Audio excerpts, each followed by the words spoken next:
Untuk Anda yang sedang mencari pengobatan penyakit kutil kelamin, Anda bisa menggunakan pengobatan penyakit kutil kelamin melalui kedokteran, melalui klinik, dan juga dengan pengobatan alternatif entah itu herbal maupun kimia. Mengenai pengobatan herbal, di Denatur Indonesia juga menyediakan solusi pengobatannya.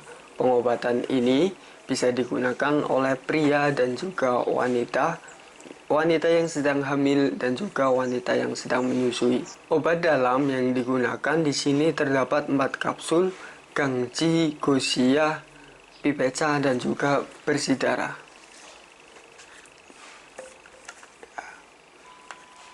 Pengobatan dalam ini bertujuan untuk membantu menetralisir virus penyebab kutil kelamin, human papilloma virus.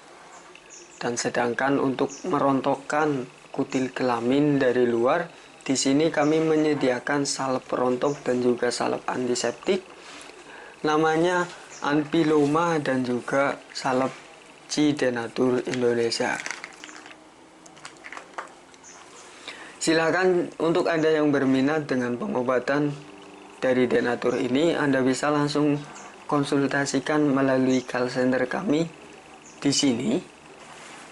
Atau Anda bisa langsung kunjungi alamat kami, tempat kami di Cilacap, Jawa Tengah. Saya Ahmad Fagi Bayaki, berjumpa lagi di video saya yang berikutnya. Salam sehat, Denatur Indonesia.